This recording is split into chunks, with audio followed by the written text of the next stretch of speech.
देश और प्रदेश के अन्य स्थानों के साथ साथ रीवा जिले के जवा तहसील के छिपिया गांव में भी भगवान बिरसा मुंडा की जयंती हमारा ग्राम अधिकार अभियान संगठन के बैनर तले मनाई गई।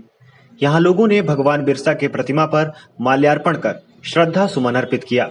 समाजसेवी जगदीश सिंह यादव ने कहा कि भगवान बिरसा मुंडा के आदर्शों पर चलकर हम उनके प्रति सच्ची श्रद्धा दिखा सकते हैं। साथ ही जल जंगल जमीन को बचाना हमारी पहली प्राथमिकता है। इस मौके पर कई लोगों ने भगवान बिरसा मुंडा की जीवनी पर प्रकाश डाला। अमर शहीद बिरसा मुंडा के जयकारों से गूंज उठे छिपिया गांव में आए हजारों आदिवासियों ने बिरसा मुंडा को अपना भगवान मानकर उनकी प्रतिमा पर 5000 पूड़िया चढ़ाए।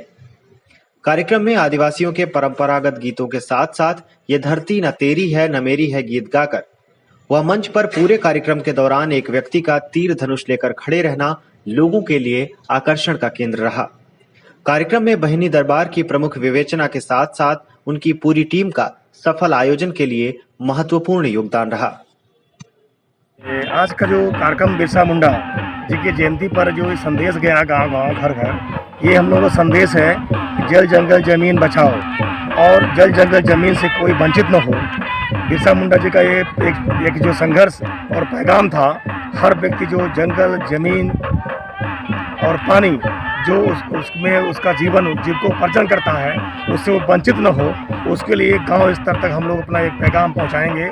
और आज से हम लोग की यात्रा भी गाँव गाँव जाएगी। एक सर्वे किया जाएगा कि कौन सा आदमी किस तरह से पीड़ित है और कहाँ किस तरह से रह रहा है, सरकारी योजनाओं का लाभ कहाँ मिल रहा कि नहीं मिल रहा, ये वहाँ तक जाएगा। और जल जंगल जमीन बचाओ के अभियान के लिए ये कार्यक्रम चलाया जाएगा। ये आज बिरसा मुंडा जी के कार्यक्रम से संदेश गाँव स्तर तक जाएगा गया। आज ये बिरसा मुंडा जी की जयंती रखने का मेरा उद्देश्य यह था कि जो हमारे महान पुरुष हैं, जो समाज के लिए कुछ किए हैं, तो उनका हमको नाम जानना चाहिए। नहीं, अगर हमारे समाज में अगर ये महान पुरुषों को नहीं बताया जाएगा तो हमारे जो और इतिहास है वो पीछे चली जा रही है और हमारे आदिवासी समझ नहीं पाएंगे। और बाकी जो आज का रहा कि क्या क्या किया गया, तो यहाँ पे आपके पहले उनकी पूजा की गई और गीत संगीत हुआ और वक्तव्य रखा गया उनके बारे में। और आदिवासियों को भी बताया गया कि शिक्षा ज़रूरी है, शिक्षा ही सब कुछ है।